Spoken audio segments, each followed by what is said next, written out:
Hi everyone, my name is Zach Mendiola. I'm currently a senior studying hospitality management, and today we will be talking about the imagery seen in animated films from 1941 to 1949.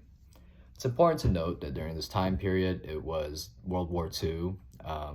There was a lot of propaganda being shipped off from all sides of the world through all kinds of media, through the radio, posters, films in general, and animated films were no exception. And the imagery seen in animated films from 1941 to 1949 had varying tones of whimsical expressions, accentuating the social and political state of the world, specifically in the time of war.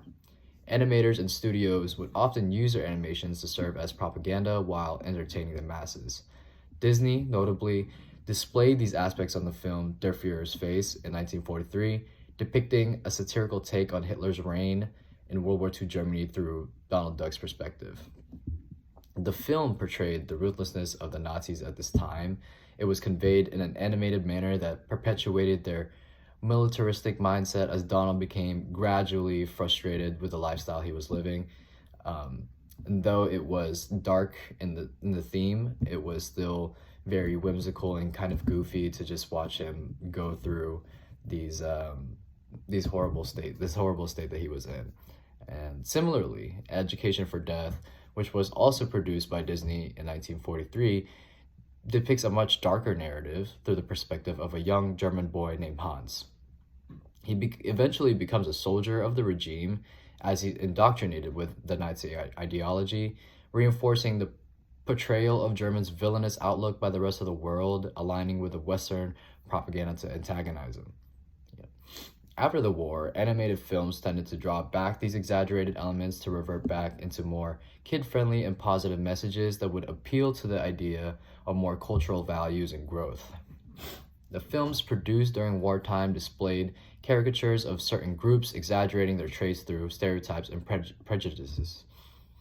Though there were still hints of remnants and stereotypical portrayals of characters post-war in the films that eventually faded into a product of the past. Films then would focus more on cultural diplomacies, uniting nations, and celebrating the synergy among them. Despite these attempts in becoming more inclusive, it's important to note that these films continued to promote stereotypes that reinforce certain perspectives on gender and race. The varying range of animated films post-war went as far as challenging those stereotypes, reflecting the desire for escapism and optimism, while some perpetuated those existing stereotypes through a different means of storytelling, ditching propaganda but focusing more on entertainment and fantasy.